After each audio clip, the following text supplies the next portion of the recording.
And I now yield to the gentleman from Texas, Mr. Brian Babin. Thank you, Lauren. And I also want to thank Pat Fallon and my fellow co-chair of our Border Security Caucus, Andy Biggs. Thank you very much. Thank you all for coming. We're here today because Alejandro Mayorkas, Secretary of Homeland Security, has repeatedly violated the oath that he swore, his constitutional duty, and must be held accountable. Over the last year, he has been warned repeatedly to reverse course, and his refusal to do so will no longer be tolerated by the House of Representatives now that we are in the majority. He has perjured himself, lying multiple times under oath, and he continues to do everything in his power to exacerbate this deadly border crisis, as you've heard some of the numbers thrown out today of dead people, dead migrants, dead Americans. Partisanship, I want you to know, partisanship plays no role in today's actions. This is all about negligence and upholding the law. That's what it is.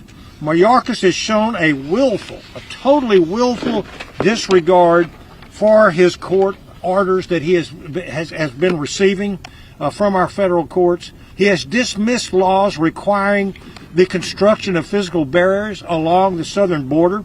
He has refused to detain inadmissible illegal aliens, even though he's mandated to do so by law.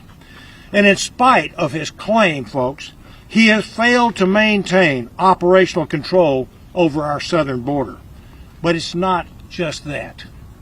Think about the hundreds of families who today will be told that their loved one overdosed and died because of fentanyl poisoning that was smuggled through and across our southern border.